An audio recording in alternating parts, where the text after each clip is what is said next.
It's the Infectious Groove Podcast, part of the Odd Pods Media Network. Recorded from Detroit, Michigan, and Jacksonville, Florida. The Infectious Groove Podcast is your source for jammy jams, album reviews, and the best in-depth music discussion. Thanks for joining us. Now here are your hosts. Well, hello, my name is Russ, and this is the Infectious Groove Podcast. Along with me this week is my on-again, off-again co-host and always best friend, Michelle. How are you doing, Michelle? There were a couple times we weren't best friends. Oh, yeah, no, that's 1,000% true. We should always. We should do another podcast after this one ends about our fights, because we could fill 3 years worth of episodes. Yeah. We absolutely could. Oh, brother, what a dandy we have for you this week. We are welcoming our friends from The Itch, and this week is a totally epic cover battle. We're going to talk about Michael Jackson's Beat It versus Fall Out Boy's version of Beat It. And the fellows from The Itch that are on to join us from The Itch Studios is KC, and then either from a toilet or a closet, we can't tell, is Aaron. Fellas, how's things going? I'm recording from the same toilet closet that I've been in every time we've been on the show. So confirmed. Toilet, closet, that's where you record from. Water closet. I almost want to just leave the mystery out there. Oh, absolutely. Stand up. Stand up. What a weird request I just received. Exactly. I'm just saying he didn't stand up. So God, way to take the mystery out, Michelle. We could have made this a Patreon exclusive. Are you recording this? You're asking for an OnlyFans, I think, if you're talking about having people stand up in the bathroom. Only if you're on the toilet. You have never confirmed nor now you're drinking a beverage on the toilet. You've never confirmed nor denied. I'm just saying. I want everybody listening to know that this began literally the second that I entered the room. The first thing said to me was, "Are you on a toilet?" Maybe I thought it was mid-conversation. This is the room where I get the best sound. It is not the room where I partake of any personal relief. All right. It is a tiny closet with a window. I'm just going to say this one thing, and then we're going to move off of the subject. I doubt you have never taken any personal relief in that room. Just like, unless this is well, it'll be a relief when this topic is over. We can count that. Moving over to your partner in crime, Casey, you are coming from what looks to me like a very normal room where we would not question anything happening. I don't know. There's some weird lighting going on over there too. I don't know. Now that's the OnlyFans studio. Yes. Is Aaron on the other side of that door on the toilet? No. In 3 years, I don't think we've ever had an episode derailed faster than this one. Instantly. You mean this is only my first beer too? This episode failed to even get on the tracks to begin with. Yeah, no kidding. There was nothing to derail. My work's been done here. Oh boy. Yeah. Just go. This is really must be really the last highlight. season. Yeah, no kidding. They're getting weird in their last season. It's so funny. It's so funny about the last season thing, because like I've tried like a moderate amount to like keep things scheduled correctly over the past couple of years, and like this last season, I'm just like, I don't care. Like whatever happens. Like somebody whatever. might be showing up. I don't know. I'm like, did you ask? And you're like, yeah, like 2 weeks ago. Like it's fine if they don't show up. We'll just keep going. I'm like, okay.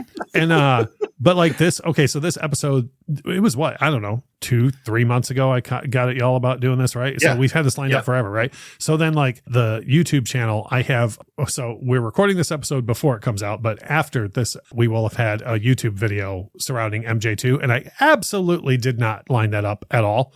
Like it just happened to fall that way. So apparently for the last 3 years, I should have just been like being all willy-nilly, and just letting things go, and everything would have lined up better than all this stress. So anyways, KC, back to you. How are things going, brother? Good. Very good.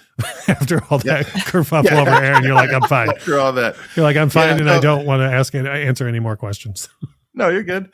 Yeah, we've been doing tons and tons of interviews on our show. Hell yeah, yeah. And it's been crazy. It's almost not sustainable the way we've been doing. It's not interviews. Sustainable. I've slowed down drastically on reaching out to people. Yeah. Because I need to Which sleep. Isn't that a great problem to have though? Like back when we reached out for interviews, it's like you turn around twice and you're like, holy crap, like everybody wants to talk to us now. And it's like the best problem to have though. Yeah. And in the if I can make it a full-time thing, it is fun. I just can't afford to make it a full-time thing. Oh, if I could make it a full-time thing, this would not be the last episode of the last season of the Infectious Groove Podcast. Yeah. But yeah, it is cool. But every time we mention your show on our show, the people that you talk to are not the like grizzled old artists who are telling the same story 300 times to the same media outlets. You guys are talking to the up and comers, the people who like every time someone complains to me about even concert tickets today, like when I put your guys' show up, I always go, oh, that's the guys to talk to for new music, right? But people complain to me all the time about concert tickets. And I'm like, you have got to start going to bands on the come up. Like you can still see incredible rock shows for $15, $20, $25 if you would just go see bands on the come up. Michelle, this is not for you. This is talk amongst the adults about like rock and roll and whatnot. $25. Yeah, I know. That's at the ceiling of what you'll pay. I know. But you know what I'm saying? You guys, like I see you guys post on Facebook all the time, like just left another, 5 shows this week or whatever. And but what I'm saying is you're seeing and you're talking to the artists who in 3 years are going to be $150, $200 shows and people aren't going to be able to get the password to, and you know what I mean? So I think that's rad, like, am I wrong on that? You guys agree with what I'm saying? People should be going to concerts for bands on the come up. At this day and age, if you want a band or an artist to last, you should go see them and maybe buy a shirt or something, because touring is also very expensive. Streaming is very hard to make much of a profit off of when you're small. Like bands have to find ways to make money or they'll go back to their day jobs is really what it comes down to. Yep. Yeah. So I always promote your guys' show on our show, but the song remains the same. These guys are talking to the artists that are up and coming. They're putting their money where their mouth is and they're going to pay for these shows and see them. So you should go listen to their show as well. It's the Itch Rocks.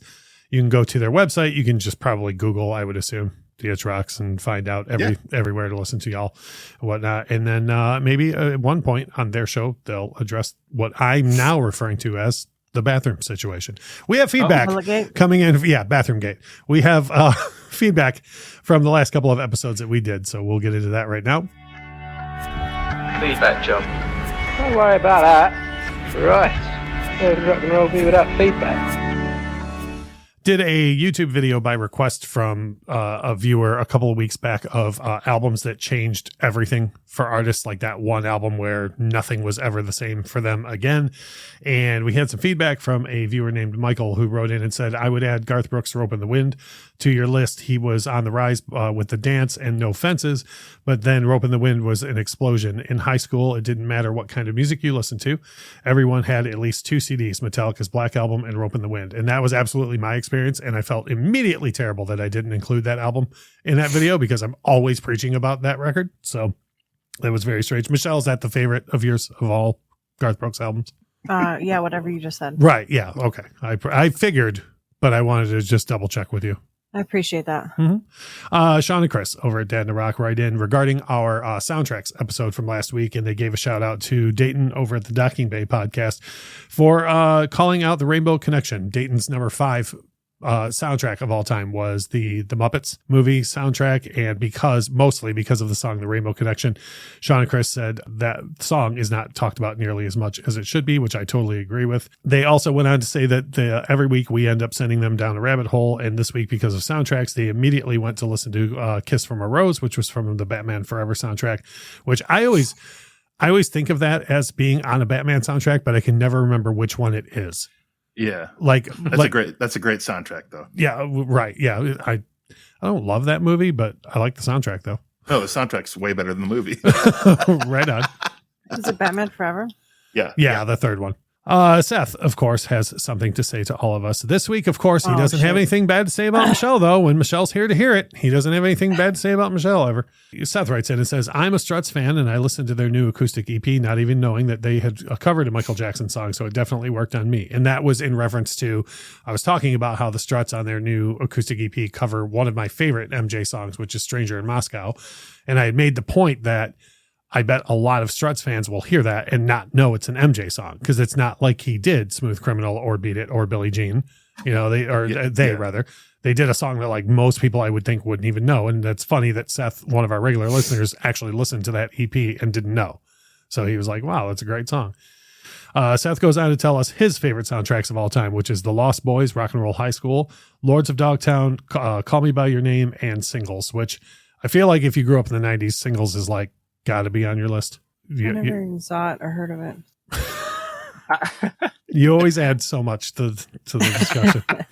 I've never seen the movie. I will say that I've never seen the movie, but you've never heard of the Singles soundtrack? Y'all have, yeah? I'm assuming it's a movie, yeah. It's not a TV I went show? back and listened to the soundtrack a few years ago because I constantly heard about how this is a soundtrack that basically defines or right. encompasses perfectly an era of what 90s rock. What I'm hearing is because you know and like music, you had heard of this soundtrack. That's sort of. Yeah. Yeah. I was doing my homework on okay. rock history. Yeah.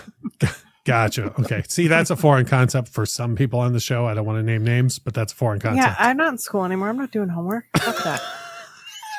Solid. It's also fair. Our friends over at the Grab 'em in the Brisket podcast said, if you guys don't include the Lion King soundtrack on this list, ... with the ominous ellipses. Is there a knife at the end of that? There is no knife at the end of that, but why would we include the Lion King soundtrack? Everybody knows the Elton John song in the opening track, and that's it. Like, nobody knows the rest of that soundtrack. You right? don't know Hakuna Matata? I mean, yeah, but now that you have a child, you might rock that out in your car, but did you ever before? No. All right. I just I want to would know never what do the Muppets either. Come on now. Everybody listens to the Rainbow Connection. I want to know what the end of that sentence is. You can't just have an ellipsis and not go anywhere with it. If it was a threat, I need to see. Well, I need to know how intense it was. I'm assuming maybe it was a compliment. Maybe they're saying you made the right call. yeah. Maybe instead of a knife emoji, it was going to be a crying, laughing emoji from sheer joy. Yeah. Who knows? It's another mystery. Right. Our friend Garrett writes in and says, I think you both overlooked 2006's cinematic masterpiece, Tenacious D and the Pick of Destiny, but it's you both had nice lists overall. Yeah. I don't want to, I mean, it's the last season, so I guess I can say stuff that I normally wouldn't, but like Tenacious D isn't my thing. Like, that's the nicest way I can put it. They're just not, like, I get why people like them, but they're not my thing. What? Do I get why do people like them? I'm saying I get people who say they like them, but they're not my thing. Well, see, we did like them when they originally had their show, but then the Pick of Destiny was kind of like took too long to release. Not your thing at all. Yeah. So well, no, it's not that it's not my thing. It just the novelty kind of died down by the time they actually finished it. No, I hear that. Garrett rounds out his comment by saying, I also haven't seen Almost Famous. Well, the cheese stands alone, Garrett, because since we recorded that episode, I have finally seen the movie Almost Famous after like 20 years of people telling me I should see the movie. I've watched that now. I enjoyed it quite a bit. And that's all I care to say on that topic.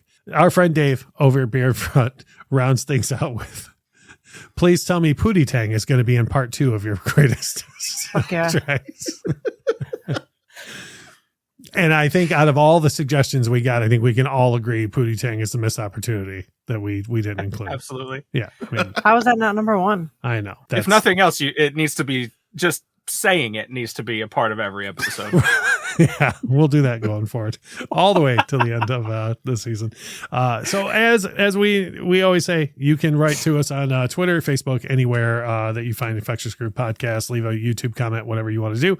And all the way until we get to the last episode of this season, we'll be more than happy to read everything that you have to send in to us. And as always, all of the feedback that we're going to get, which I know we're going to get a ton from this episode on Michelle. She will not hear on next week's episode, which is fantastic for her. But please, by all means, leave us some feedback. We'd love to hear from you and read it on the show. Moving right along. Our jammies. We have the guests on this week that actually started my new need to read my Jammy Jams first, because we're coming full circle here. And you guys are the ones who went on with such passion and in-depth and information regarding your Jammy Jams that I forgot to share mine. So I'm going to go first, and then we're going to move on. I have 3 totally different things from each other over that I'm sharing for my Jammy Jams this week. One is brand new from a very old band. And we had a little interaction about this on Twitter with the Itch, but the band Extreme is about to release their first album since 2006 or 7. The Alpaca Farmer.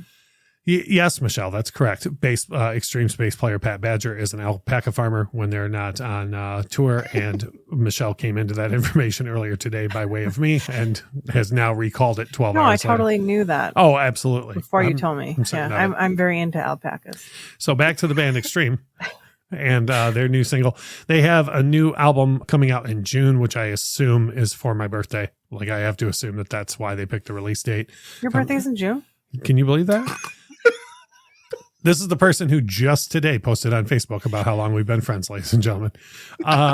Anyways, the new single from Extreme is called Rise, and it kicks 10 kinds of ass. It is probably a little bit heavier than most anybody is expecting from Extreme.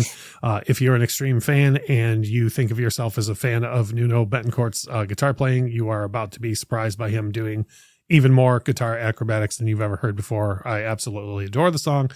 The next thing that has been my Jammy Jams is an entire album, which is the latest LP from the Lone Bellow, a band who we have gone on in great detail on the show before, but their latest LP came out in November, and it's called Love Songs for Losers. And I just finally got around to that. Well, as much as I love the band, I just hadn't got around to listening to their latest effort. And I have been patiently waiting for them to come anywhere near us in concert. And just the other day, I found out they're going to come like within a half hour of my home in Jacksonville in the middle of April. So I was like, well, I better hurry up and bone up on that new record, because most artists play a lot of stuff off their new album. And I'm happy to report that I really dig it. Like, it's probably their best album since their second one, at least in my opinion. My last thing rounding out my Jammy Jams is, and this stems off of last week's episode, where in my top 5 soundtracks, I had a Prince album, and most people would assume that if you're going to say Prince and soundtrack, that you're going to say Purple Rain. But Prince actually did 4 separate soundtracks over the course of his career.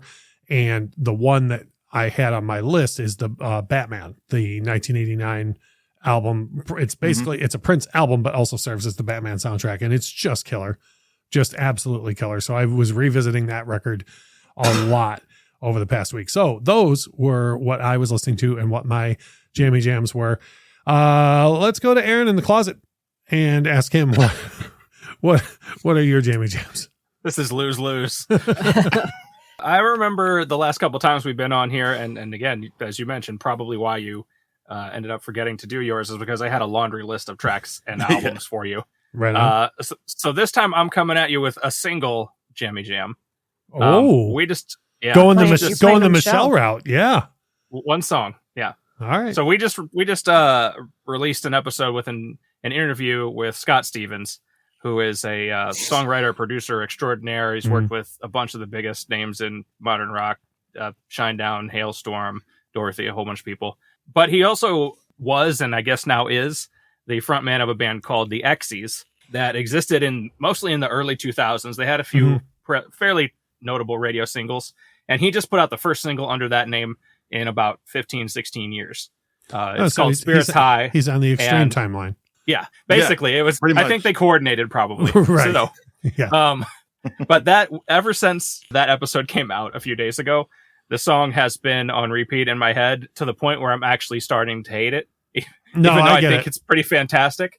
So I want to recommend people check that out, and then I can stop. So I'm pretty sure that's how that works. I don't think that's how that works. No? What was the name of the cut again? The X's Spirits High. Okay. It's a fantastic track, and it makes me want to hear more from him under that name and with his bandmates. So we'll see where that goes. Yeah, we've had that argument on this show in the past about how I'm very old school and I want albums worth of material. And I get that Grandpa's from a different time, but I don't like this thing where artists will release like one song and then a couple months later. For me, I want to hear like the work of art the body of work you were in that vein of, right? You know what I mean? I want to hear the whole thing. So, but I also understand that we're in a society now where like you have to make a flash quickly with like, the one cut, so I get that too, but I like, you like that song so much, wouldn't you like to hear a bunch more of it? Yeah, largely. In this case, it's an interesting story in that it's almost like he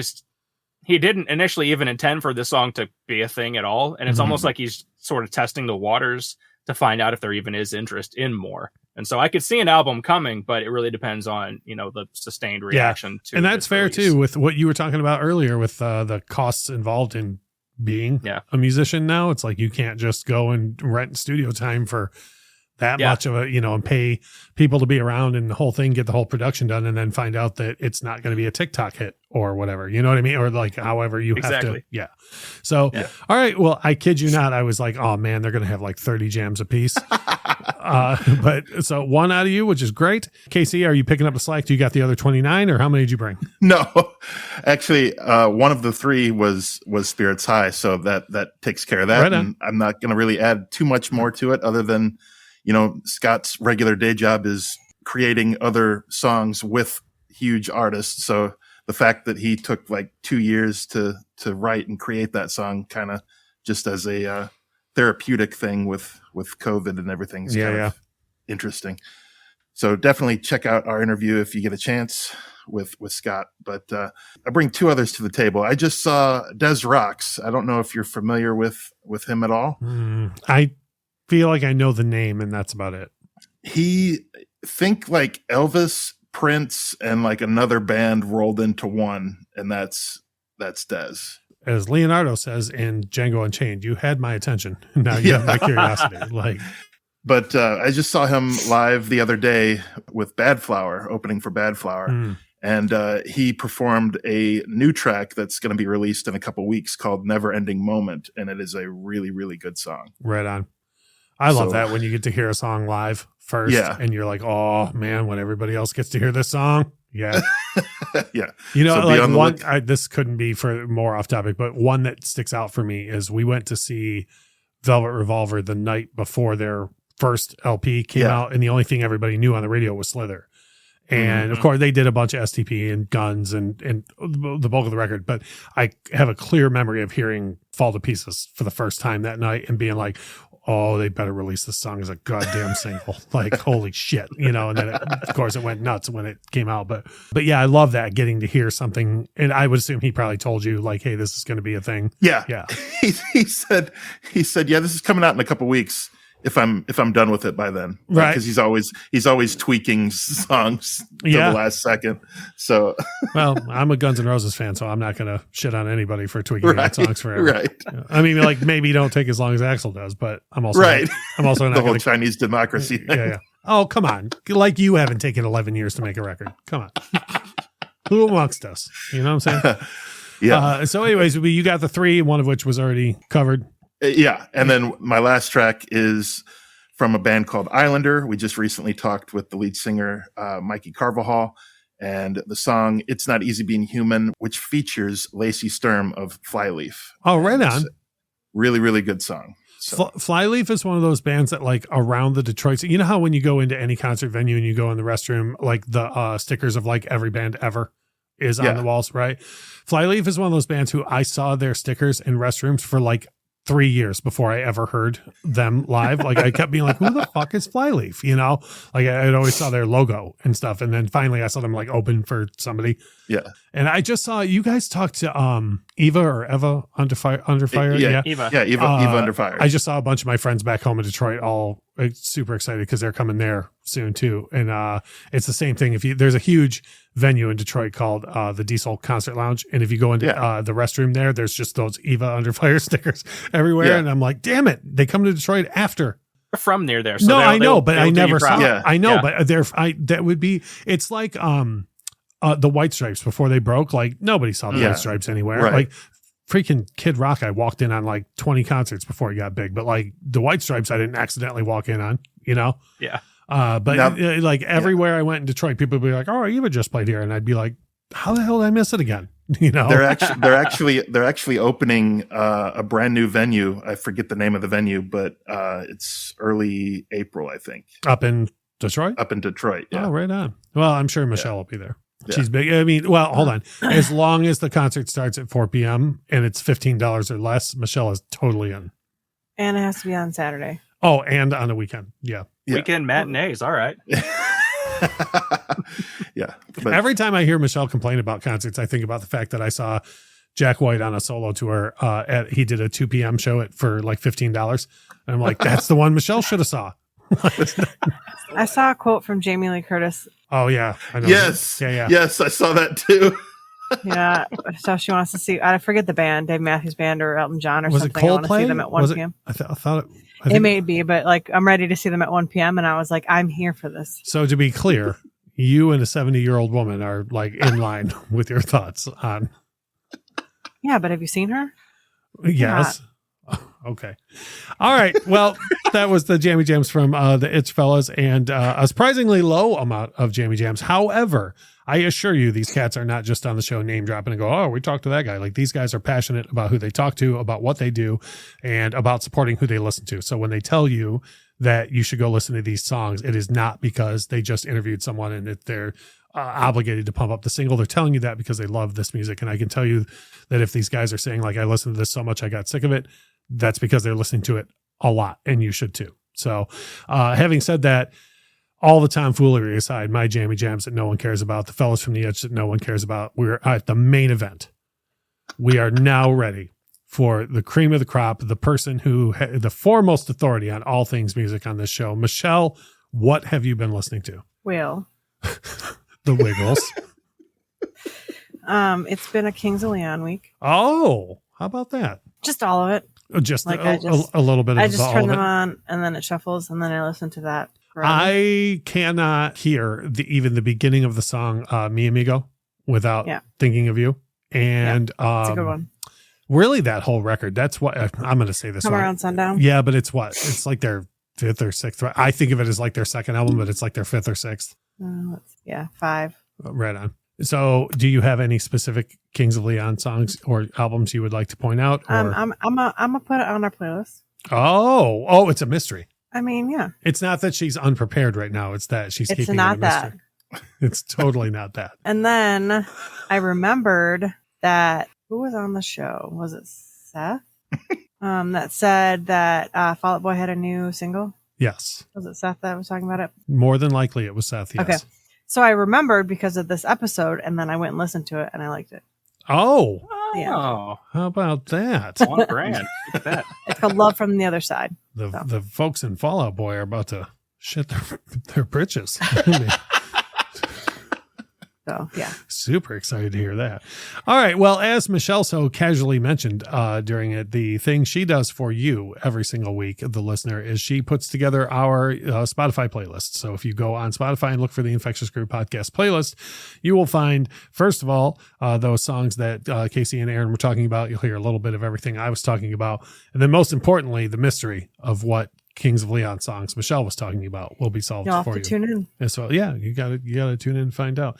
We are going to take a quick break. When we get back, oh boy, we got a good main topic this week. We are going to have another one of our totally epic cover battles. And the boys from the Itch are going to sit in with Michelle and I and discuss the differences between the MJ version of Beat It, the Fall Out Boy version of Beat It, which one we like better and why.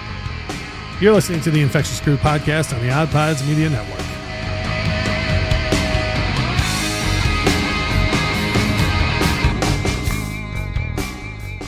Once upon a time. Boring. It was the best of times. It was the worst. You got that right. What's your problem? We want new stories.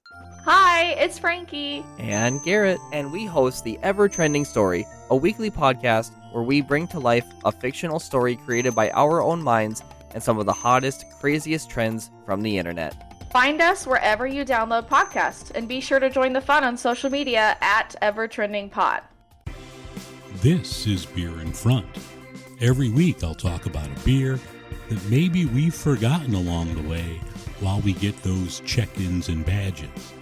Being the Chicago beer guy, I'll also talk about great craft beer in the city of Chicago. And remember, sometimes the beer in front of you is the best one yet. That's Beer in Front, part of the Odd Pods Media Network.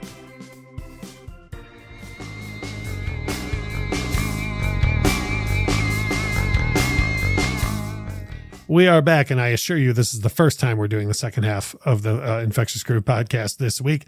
My name is Russ, and with me is Michelle, and not only just Michelle joining me this week, but the folks from the It's Rocks podcast, Casey and Aaron. And like I say, I have not said all of this before. This is absolutely the first time we're doing the second half of this episode.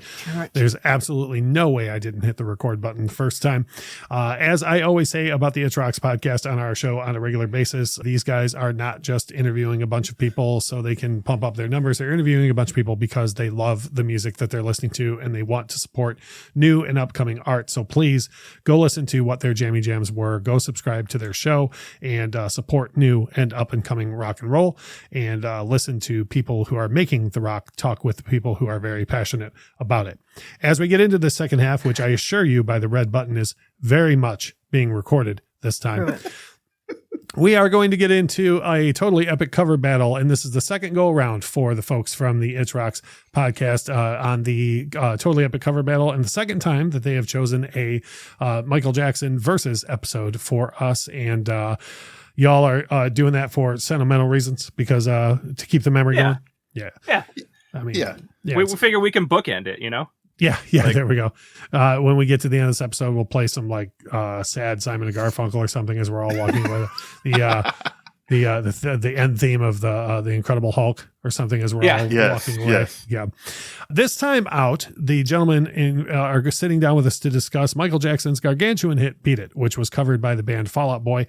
And we always go through a little bit of facts about both versions of the song before we get into all of our hows and whys of what we like about the original, what we like about the cover, which one's our favorite and why, and which one we recommend.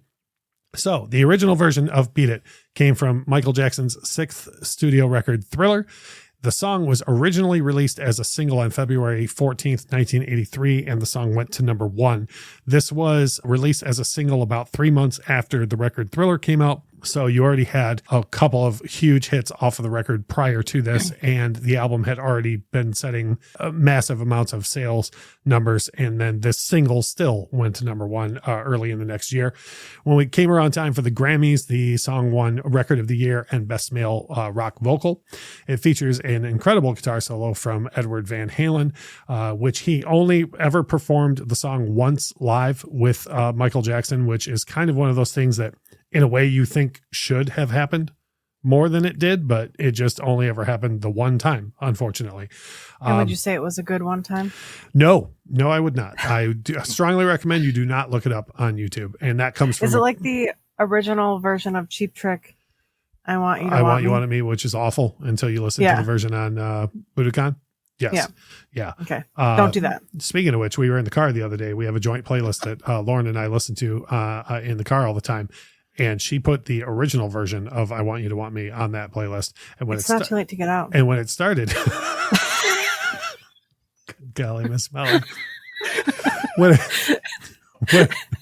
it started, I was like, "Oh, you put the wrong version on here." And she was like, "No, I wanted the original version." And I was like, "No one wanted the original version." Cheap Trick doesn't even want the original version. Right. But anyway, I say don't listen to that live version as a person who absolutely adores Edward Van Halen and absolutely adores Michael Jackson, obviously. Hey, don't you have Van Halen shoes? I feel like I've heard you mention that before. But as a matter of fact, I do have Frankenstein Edward Van Halen shoes. Cool. The two bands met in Dallas on tour. The Jacksons were on the Victory Tour in Dallas, and Van Halen was, of course, on the 1984 tour in Dallas. Some people's people called other people's people, and they ended up linking up, and Eddie came over to play the solo live, and he very famously only played the solo once in the studio and was very much in the mid-'80s party mode. So I, as a fan of both, I do not recommend going to listen to that version on YouTube. There's footage available on YouTube. I don't recommend it. The last thing that I wanted to point out is that Michael Jackson is, of course, insanely famous for the quality of short films that he made for all of his songs. And this one in particular, the Beat It video, is well known by very many people. And I didn't know this until we looked this up, or I started looking up facts for this episode. But CBS Records, Michael's label at the time, figured that the album was going to continue to float without the need for music videos. So they declined to pay for any of this music video. So if you watch this short film, it's $150,000. The cost is what you're seeing on the screen. And MJ paid for that out of his own pocket, which I didn't know until I was doing research for this episode. So I thought that was interesting. That's pretty cool. It is. Fall Out Boy came around to record the song in March 25th, 2008 was when they released it as a single. It was a bonus track on their first live album, Live in Phoenix. The cover came out of Pete Wentz's love for Michael Jackson, the bass player for Fall Out Boy, which that's another thing I was unaware of until I started looking into it for this episode. It was born of the fact that their guitar player, Patrick Stump, lead singer and guitar player Patrick Stump, started playing the riff at concerts, and then it evolved into them playing the entire song, which is exactly what happened with the last band we all talked about, Alien Ant Farm, which if you're a guitar player, if you know any guitar at all, like you got to want to palm mute that Smooth Criminal thing all the time. You know? So like I could see many bands being like, don't do that because people are going to want to hear that damn song, you know? Yeah. So, and the same Funny thing. That if you play a Michael Jackson song, people might like it. I know, that's crazy, isn't it? That's weird. It's almost it's almost like he knew his way around music. It's crazy. Yeah. What of note on this is a couple of different things. Number one, this was the first top 10 single for Fall Out Boy on the iTunes chart, which I thought was pretty interesting. I mean, iTunes had been around for a little bit by 2008, so it's interesting that a cover is the first thing. They have much better songs that should have been on the charts. Moving on. You might wonder who was playing the guitar solo on this because Edward Van Halen has such an iconic guitar solo on the original. Russ, tell us. I will. The version of Beat It by Fall Out Boy features a guitar solo by the one and only John Mayer. John fucking Mayer. Yeah, John fucking Mayer. Before all of his controversy and everything that he did to get himself canceled for a minute, and he had a strong comeback after all of that. But this is way before all of that. Back in 2008, he played the guitar solo standing in for Edward Van Halen. And the video itself is not a direct parody of the Beat It video, but rather it features a whole bunch of elements of a bunch of Michael Jackson short films, which I kind of feel is a good way to go for two reasons. Number one, Weird Al already did like literally a shot for shot parody of Beat It, you know? And then on top of that, like by the time, like when Weird Al did Eat It, MJ was just on the come up. He hadn't done Smooth Criminal. He hadn't done Jam. He hadn't done Remember the Time, like all this stuff that like visually he would be known for. Right. So like if you're Fall Out Boy, you have like a cornucopia of stuff to throw into your video, you know, like just seems like a better way to go about it. So having said that, we go through this, we talk about what we like about the original, which Michelle has a huge amount of things she wants to mention. So we'll get to her in a couple of minutes. Yeah. We talk about what you like about the cover. And then we go through each person and say which one is your favorite and why. Then we tell you which version we would recommend. So even though we might have a personal favorite, we might have a different version that we would recommend to somebody else. So we will go through all four of those questions.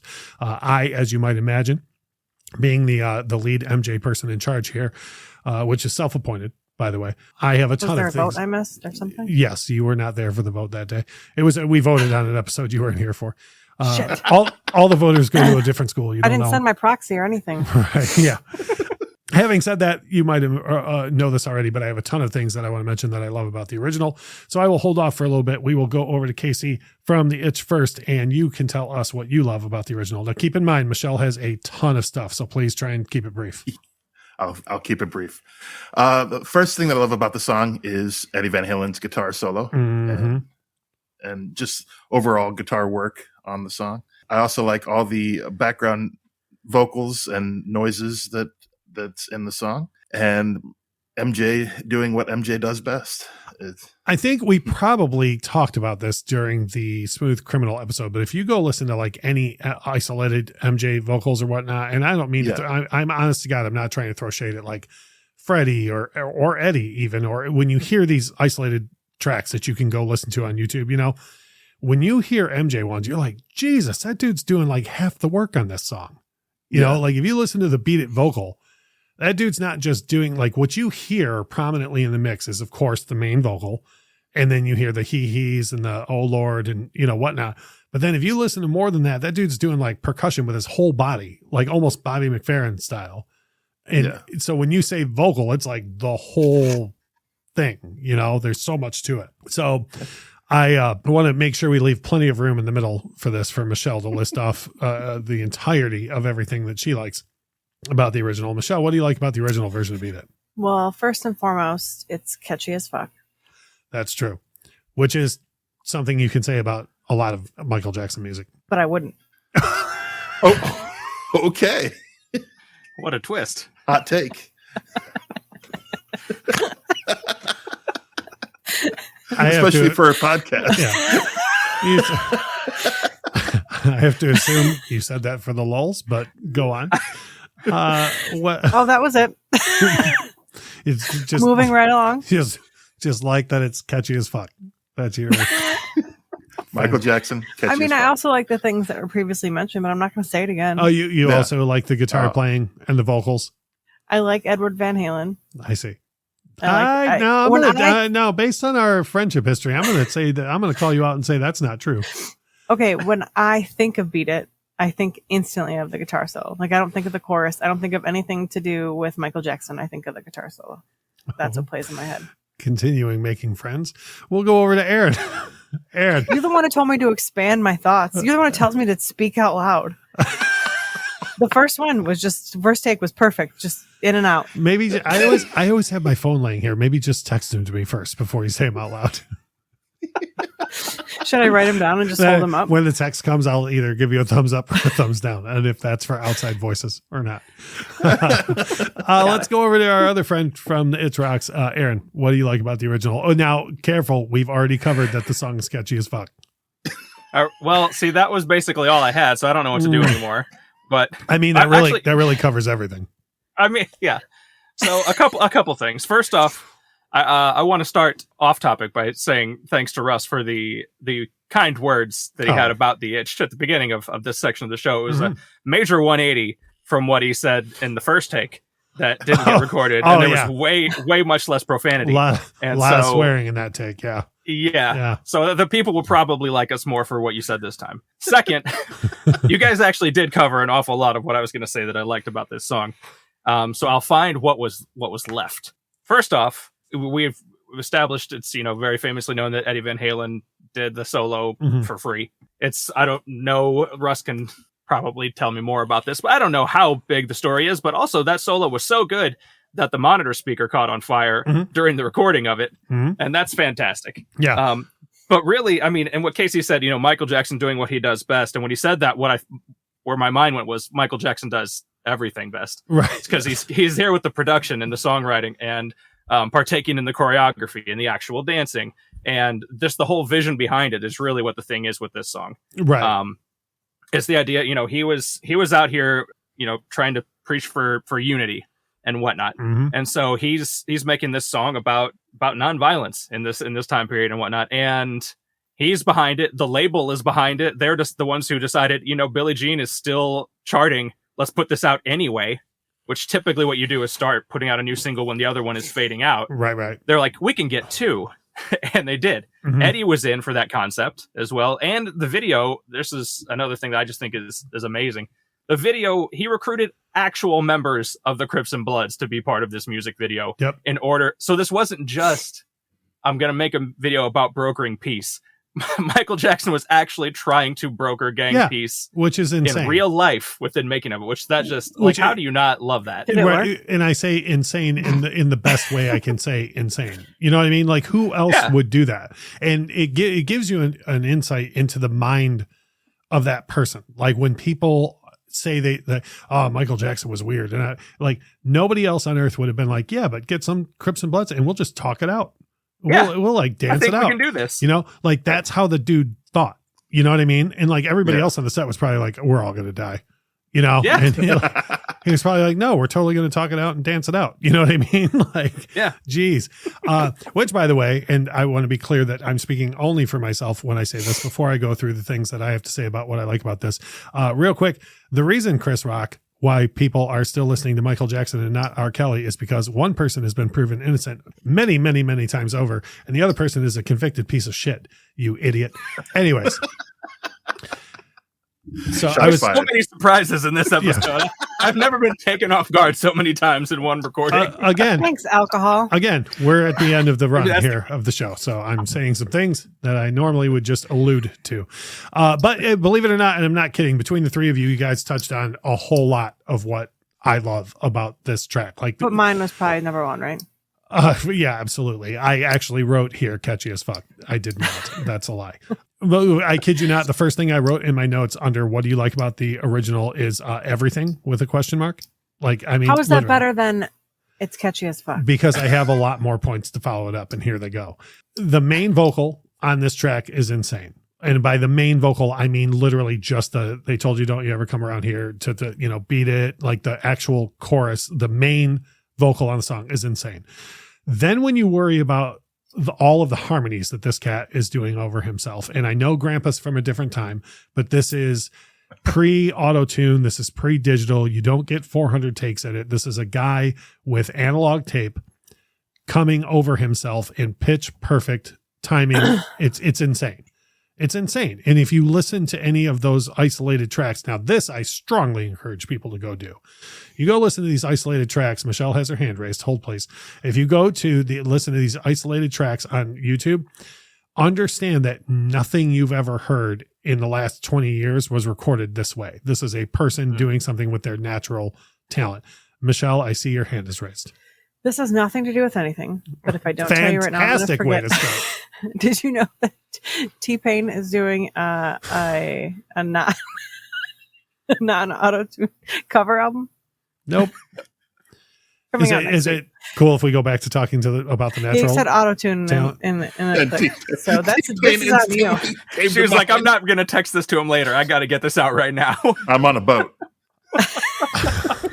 It's music related. Hello, isn't that what we're talking about? Another thing I like about the original version of Beat It, and this is something that should go without saying, but is Quincy Jones's production on this record. If you can, I highly recommend getting Quincy Jones to produce your record. Now, I don't know, he may be out of reach for some people's budget, but is he still alive? Yes. Good God. And the man turned the knobs perfectly on this record. There's a reason why this album is reference material for nearly every turntable since 1982. It's because it's perfection as far as production goes. This goes without saying, but Edward Van Halen's solo is perfect. So much so that even the electronics in the studio gave out, as Aaron mentioned. Like the electronics in the studio were like, okay, there's on fire, and then there's literally on fire. Like this solo. Yeah, this solo is sick. You don't get to make Spinal Tap jokes, Michelle. I've seen it. It's bad. What? The last thing I wanted to point out is exactly what Aaron rounded out his thing on is I love the overall message of this. I love that the cat went and got actual gang members for the video.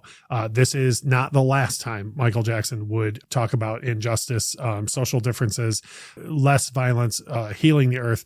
But this is really the first time that it was at the forefront, like that he, and like I mentioned earlier, the guy paid $150,000 to get this video made on his own, to be like, no, this message is like, this isn't about, well, some people might refer to this song as just catchy as fuck, but other people might refer to it as a cultural touchstone. And the reason why is because that is what I was going to say. You took the words right out of my mouth. Yeah. Cultural touchstone. Yes. That's a good one. That video was a big, huge thing. And the guy paid for it on his own because the messaging, the visual messaging of the song, he didn't want the message of the song to be lost on anybody. So this cat paid to make sure that happened, which I think is stunning. I think it's awesome. It's the history's most expensive PSA. Yeah. It'd be great if at the very end of the video when it goes when it scrolls all the way out, you just see a star go across, and the more you know. MJ comes out. Somebody can make that happen. MJ comes out in the jacket, which by the way I have right here. MJ comes out in the jacket, and he's like, he comes out and he's like, hey, don't do gang violence, and then the more you know. Don't do gang violence. What's the one from Scrubs? Please come home, make dinner. Yeah, maybe don't make reference to that right now. It's a great joke, but not for this episode. Having said that, we're going to go through what you like about the cover, and there's a lot I like about this cover. I will say this, I'm going to speak kind of on behalf of a lot of MJ fans. I feel like MJ is one of those things like Zeppelin or Floyd, where people feel like nobody can do a cover of this person. And I feel like there are some folks out there that do good covers of MJ. And there's a lot I like about this cover. So having said that, we're going to go in reverse this time. I'm going to tell you guys some things I like about it, and we'll go through y'all and see what y'all think. First of all, I love the big, loud production of this. I'm sure this has happened to you before where you hear of a certain artist is going to cover another artist. I'll give you an example. When I heard that Metallica was going to cover Turn the Page, I knew exactly what that was going to sound like. Like, you know, and I don't mean this in a bad way. I'm just saying I knew when I heard White Zombie was going to cover Children of the Grave, I was like, I know how that's going to sound. Right. And I didn't know what to expect from this. Like I didn't know if Fall Out Boy was going to play it straight, if they were going to do like a mopey version and be like, oh, look, we're making fun of Beat It. Like you know what I mean? Like I really didn't know what to expect. And I love the big, loud production of this. Like, and especially at the beginning of Beat It, it's the very famous production notes from the 808 drum machine, right? And I was like, well, how are you going to do that? And they're just like, nope, we're skipping right to the drum beat, you know, like, and which I love. I think the vocals are as good as you can hope for from somebody trying to do. No, I mean, Michael Jackson has a very high register, does he not? Yes. Okay. So you can't just waltz in the door and cover MJ note for note. I know, because I've tried on very many karaoke nights. It's not a thing most people can do. I still try though. But I like the vocals were a huge surprise to me. And then I put this next phrase in my notes in all caps with a period after every word. I like John Mayer's solo on this. And I've had this argument with very many people. People have told me I'm lost my hearing by I like John Mayer's take on the solo. It doesn't mean that I'm detracting from Eddie's solo. I just like John's take on this solo. So having said that, now again, Michelle, I know you've got a ton of points that you're welling up, but just let us get through Aaron and KC first. Aaron, did you, is there anything you like about the cover, or does this not hit for you? What do you think? There are things I like about this cover, and I think it's worth noting that even though the Itch is the rock show, nobody within the Itch of the three of us, including our friend Dan, who's not here, is a particular Fall Out Boy fan. So to me, there's a little part of me that's like, I'm trying to represent a band that we don't actually give much attention to. Right. That said, I like this cover, and sort of to play off what you were saying, it's one of those things where I wouldn't have asked for it or expected it or necessarily known what to expect when they announced it. But upon hearing it, I was like, actually, this makes a lot of sense. Like now that I've heard it, I entirely see how it works, and it's cool. I appreciate the way they did that video, and the way it wasn't a direct, it was an homage and just like a loving touch on, you know, the entirety of the MJ video catalog. Yeah. So this was them, you know, giving their fandom over to him. And I appreciate the way that, you know, we talk about MJ and his perfectionist production and all the little nuances and things going on within the song. And I think Fall Out Boy does their best to replicate a lot of that too. There's a lot going on within the song beyond just, you know, the famous guitar lick and the solo and whatnot. And also Stump's voice does a good job with it, as you noted. Yeah. And so, yeah, there's even the parts that stood out for me vocally is the way he falsettos like the end of the main chorus, that no one wants to be defeated. Like when he did the false, I was like right on, because like you could you could do that almost in a comical way, you know, like, oh, I'm trying to make, oh look, Michael sings high, haha, but he's like he's trying to like do justice. It's very much in Fall Out Boy's wheelhouse to do it that way, and that's why it was like, oh, they Fall Out Boy'd it. And so, you know, however much you like that band, it's probably going to be about consistent with how much you enjoy this single, because they definitely gave it their style. I also have to note, just to bring his name into it again, the music video includes Don Faison, who also came up in our previous MJ episode. You think his name is Turk Turkleton? Turk Turkleton. It's Turk and JD and JD. I love it. Anyway, but yeah, as well as Tony Hale makes an appearance in there. So you have characters from two of my favorite sitcoms ever, plus a sumo wrestler. Like, it just gets better and better. Yeah. No, I totally agree. Let's move on to Mrs. Turkleton. Michelle, what do you have to say about and please, by all means, try and keep it shorter than your thoughts on the MJ original. First and foremost, I will say that I don't like it. Really? For real? For realsies. There are some things that You're the person who played Fall Out Boy for me first, ever. Yep. Oh. Fall Out Boy's good. Not this version of Beat It, though. They can There up are and some go F things that themselves. aren't terrible, like John Mayer's version. To new listeners of the show, that's the highest compliment she pays, is when things aren't not terrible. Not terrible. I like John Mayer's solo. I think that it is not good as Eddie Van Halen's, but I think he brings his own into it, and I think he holds his own very well, and I do enjoy that. So I'm not saying this to be funny, but this is a fact, and Michelle, you will admit to this. You think all guitar is noise, correct? Yes. Okay. So I'm shocked to even hear that you like I thought you would hear Eddie and just be like, that's noise. And then when you and heard I don't know John, why that. It's the first thing I think of when I think of Beat It is the solo. I don't know why. that's interesting. But you don't mind the Mayer take on the solo, correct? I don't. And I mean, not because it's John Mayer. I just think if someone else had played that exact, I'd be like, that's cool too. That was my next question for you, was how much does John Mayer's hair play into this? Oh. What did it look like at the time? Send me a picture. Okay. After the episode, I'll send it to you, and then we'll put it in the show notes.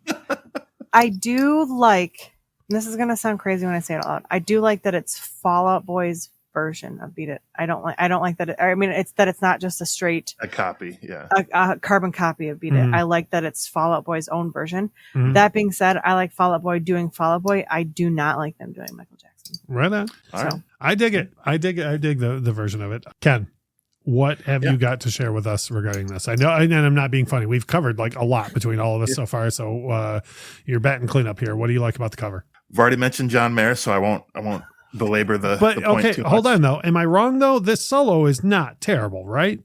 No, it's really good. Okay. I have more to say on that. I'll save it though. Okay. Yeah. No, please go on in a second, because I had a friend tell me once that he thought I didn't know anything about guitar because I like the solo. Well, the thing about John Mayer is he's just so effortless with his guitar playing, and I don't think it almost comes across that he like doesn't give a shit about anything, which he might not, but I think that's another story. I think at this time in his career, he definitely didn't give any crap about anything at this time. Right. But I'm sorry to derail and just focus in on the solo for a minute, but we might as well bring all three of us in on this. I feel like he did what Fall Out Boy did with the song, which is, I'm not going to carbon copy this solo, because why would you? Like, you know what I mean? Like, why are you going to just, like, you can go on YouTube and watch 1 million people carbon copy this solo, right? So, like, it's not like John Mayer couldn't do it. It's just, why do it? But I feel like he hits enough, there's like enough nods to the original. Yeah, especially at the end. Yeah. Oh, yeah. Yeah. Well, yeah, for sure. Pretty much anytime anybody's like rapid firing notes in a row, everybody's like, oh, you're doing Eruption, you know, like, so. Yeah, right. But real quick, just to step off, Aaron, what did you want to say about the solo? Well, since we've all thrown that out there, I'm definitely also in the camp of I don't like it as much as Eddie's, which I know that bar is already incredibly high. So, like, what are you going to do with that? Right. I'm not going to say it's bad, but I will say I don't like it as much. What I do like is the selection of John Mayer, period. Yeah, because I agree with Fall that Out too. Boy, if you think about it, so what they said was they wanted to bring in a guitarist who was basically like on his way to becoming a legend, and which is it's very parallel to where it turned out to be accurate pretty well, I would say, and it's very much in line with what MJ was doing with Eddie, because you know this is early '80s, like Eddie was a known commodity, but now here we are in 2023 looking back at him, and you know he's one of the greatest of all time. He's on Mount Rushmore now. Yeah, he's Mount Rushmore. Yes. And so Fall Out Boy was like, Fall Out Boy was like, what can we do, you know, to sort of simulate that as well? John Mayer is our pick. Yeah. Who is President Rushmore? Who is President Rushmore? No, I totally get what you're saying with that. And I didn't even think about that as I honestly, when I first heard it, I just thought it was the irony choice. Like, look, we got the Bodies of Wonderland guy to play the solo, you know, like, but I bet you're totally right. You know, so to circle back to you, Casey, I know you had more to say than just I like the solo. So what else did you want to say about this? I also, well, real quick, I want to just point out Tony Hale, Buster Bluth, being in the a karate instructor in the video is hilarious. But Patrick Stump's vocal runs towards the end of the song are really, really good. And I'm typically not a person that enjoys listening to vocal runs because I feel like you have to really nail them in order for it to be good. Because then it kind of just sounds like noise, just like guitar. Yeah, exactly like guitar. But he does a really good job with it and makes it his own.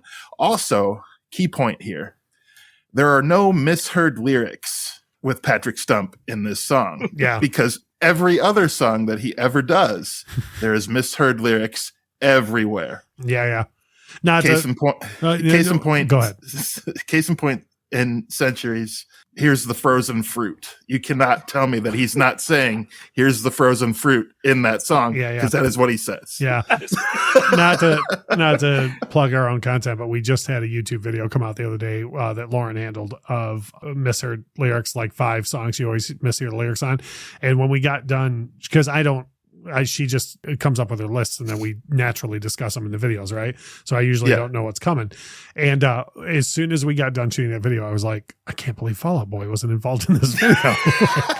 I'm going to throw it out there right now. I'm going to give you 2 video ideas. One is an entire Fall Out Boy misheard lyrics video.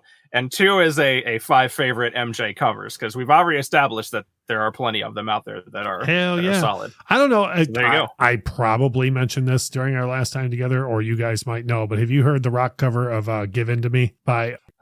is it 3 Days Grace? Yes.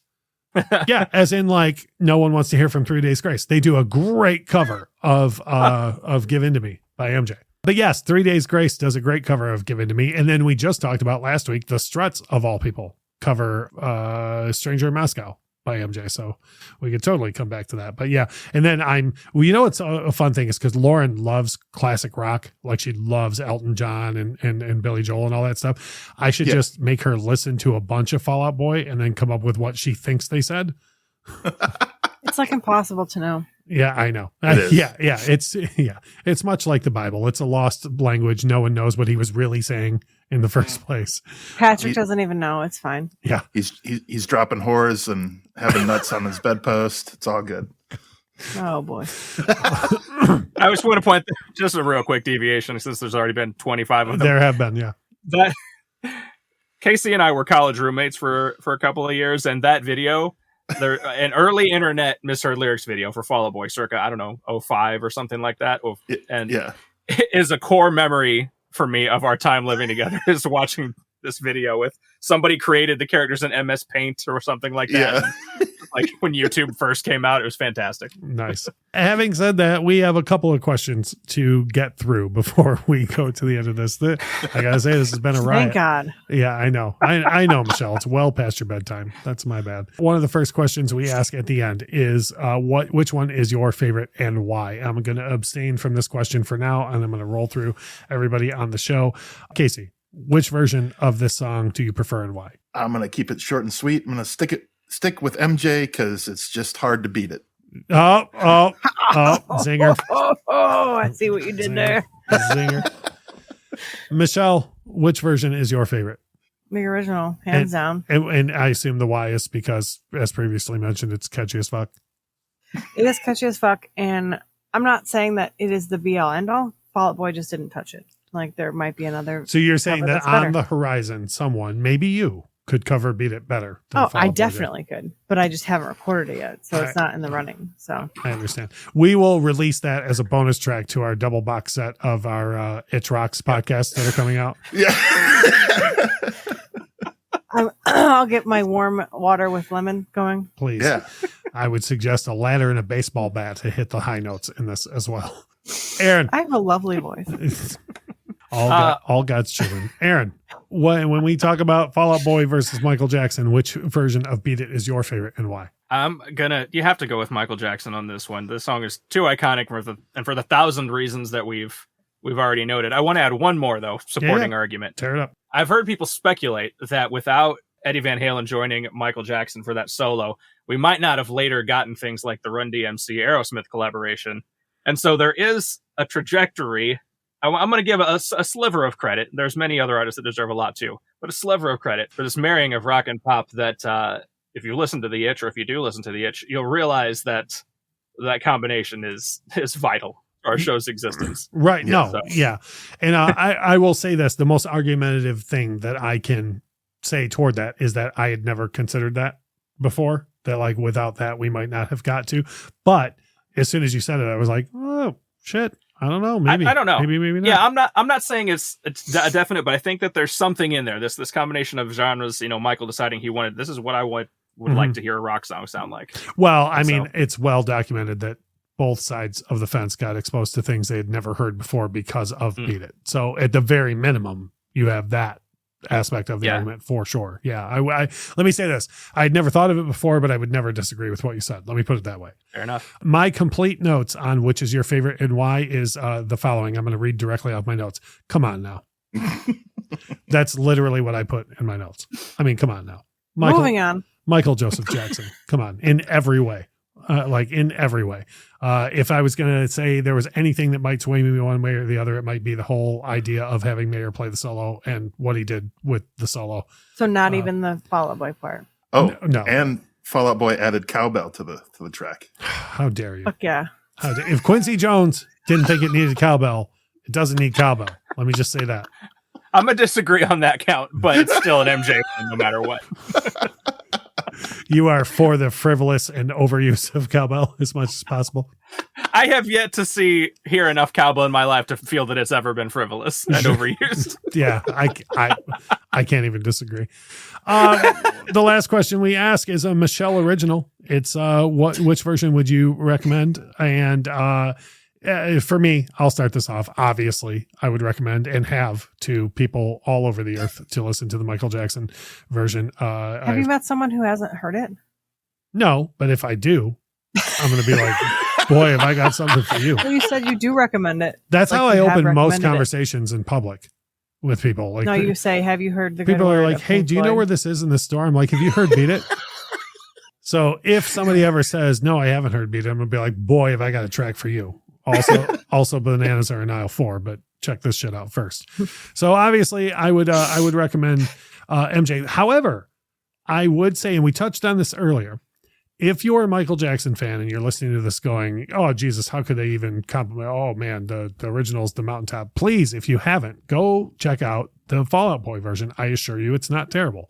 So I think it's an excellent cover. On top of that, I will go so far as to say that. So I would, like Michelle said, there's probably very few people who haven't heard Michael Jackson's version of Beat It. But if you haven't heard the Fall Out Boy version, I really think that you should give it a fair shake. We'll go over to Ken. Which version of Beat It would you recommend to somebody and why? Pretend that we're living in a dream world where someone hasn't heard Beat It, as Michelle so accurately observed. I would stick with Michael Jackson, the original song. Fucking MJ getting the sweep so far on the Itch episodes, by the way. Just want to point that out. Spoiler for anybody who might go back and listen to the other one. Clean sweep for MJ so far. It's too hard to top it. So yep. Well, I know. I know you wanted badly to say Beat It again, but you had already done it. So yeah. I didn't want to beat the joke to death. So. Yeah. Michelle, this is what I have to deal with every week. Michelle, pretend that you would run into yourself, a person who doesn't know very much music and doesn't appreciate much about music, and who hadn't heard the song Beat It unless I played it for. Which version of Beat It would you recommend? Definitely the Michael Jackson version, and I would go so far as to, if you've never heard Fall Out Boy, don't listen to it. Okay. Great. I am not being funny. Finn. That very much surprises me. I know you like the band, and I thought you would have liked their take. I really love the band, but not their take on the song. I do not. Wow, they're going to be so disappointed to hear this. As soon as it came on today, I was listening to them back to back. I instantly wanted to turn it off. I was like, "This is not." That's different for you to just want to instantly turn music off when you're supposed to be intently listening to podcasts only. Right, I'm aware. Aaron, round us out. Which version of Beat It are you going to recommend to someone? And also, apparently now there's a side. Would you, if it is MJ, would you tell people to listen to or abstain from the Fall Out Boy version?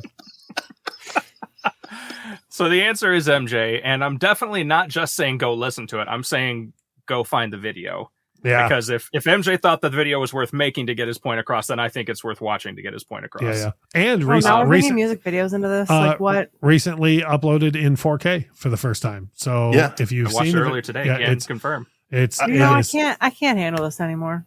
I will say really quick regarding the video. Where are they coming at from the sewer? I don't quite get that. Ninja Turtles. Yeah, I was going to say. Obviously, they had just had a meeting with the Ninja Turtles. I've never even seen it, and obviously that's the answer to your question. Have it? Yeah. Wait. Did you, when you say you've never even seen it, please tell me you're referring to anything to do with the Ninja Turtles and not the Michael Jackson monumental, groundbreaking, and cultural movement that was. Is that the one where he lights up and he's walking? That is absolutely not the one where it lights up when he's walking. Nope. Have not seen it. Will you? I was over here disappointed that she might not have seen the Ninja Turtles, but here you are. Will you please, when this is done, watch? It will take 4.5 minutes of your time. Bro, do you know what time it is? Maybe tomorrow. Please. Maybe tomorrow. If I didn't watch it to prepare for this episode, it makes you think I'm going to watch it tomorrow. That's a fair point. First of all, no one told me to watch music videos. That was not in my notes for the show. I'd like to take this opportunity to thank our friends from the It's Rocks podcast for joining us one more time for this go around on the show. I've been on their show at least once or twice, somewhere around there. Just once, tragically. It needs to be more. Hey. Even Wait, though the one time was tragic? Even though yeah. No, but we did talk about. No, we didn't. Never mind. No, I was going to say we talked about Eddie Van Halen, but we did not. We talked about Guns N' Roses. Yeah. However, I've been on their show before. I assume I will be on again. They've been on our show a couple of times. However, if you've heard this episode and you've heard us have such a good time, and you've heard me go on about how much they love music and new music, as soon as this is over, please go to your podcast provider, look up the Itch Rocks, hit the subscribe button, and not just listen to their show, but when you listen to their show and you hear them talking to these up and coming rockers and talking passionately about this music, go support that music as well. You cannot sit around and complain about how there's no new music and concert prices are ridiculous if you won't do something about it. And the guys at the Itch Rocks are doing something about it by giving a platform to these artists and talking passionately about this music regularly. So please go listen to their show. And I would assume the MJ fans will like most of everything they said on here. Probably not so much anything Michelle said. I think you managed to offend both sides of the fence this time around, Michelle, Fall Out Boy fans and MJ fans. So if the Michael Jackson fans would like Michelle's home address, just get at us on Twitter. I'll be more than happy to give you her home address so you can go speak to her about it in person. Again, Aaron, Casey, thank you so much for coming on the show. This has been an absolute riot. Even though our show, our YouTube channel is going to continue, our audio podcast is going away. But anytime y'all need, well, I would recommend just me. But if you want Michelle too, I can do what I can. Give us a holler. And we'll come over on your show. That is a giant ask. If you guys can do the show at like 2 p.m. on a Saturday, she's in. Right. That's a fit between my naps. Next week on our program, it will be a Michelle-less episode. And we are going to bring on the show our friend Richie from the Super Media Brothers podcast. And it is my turn for an album review pick. And we are going to go way off the reservation from the two artists we are talking about this week. Richie and I will be reviewing the album Happier Than Ever by Billie Eilish, one of my favorite albums, at least in the past 5 years. I know, it's almost like you should show up on every episode. Then you'll get to have more fun. I'm going to be in Chicago. Oh, I know. Oh. Where they have no music. So, None that I've heard. Famously on Music City. Yeah. I have definitely not Motown. I have the blues about how much music doesn't come from Chicago. I thought that was New Orleans. Oh, there we go. Yeah, absolutely. That famous blues city, New Orleans. I'm jazzed that you don't know what music comes from New Orleans. Tomato, potato. Like we always say about this time, without music, life would be a mistake. Bye. The Infectious Groove Podcast is hosted by Russ Robinson, Kyle Wimple, and Michelle Koselecki. Produced and edited by Russ Robinson. Intro and outro music composed by Chris Kimmel. Recorded with a Rode Podcaster Pro and Rode Pod mics.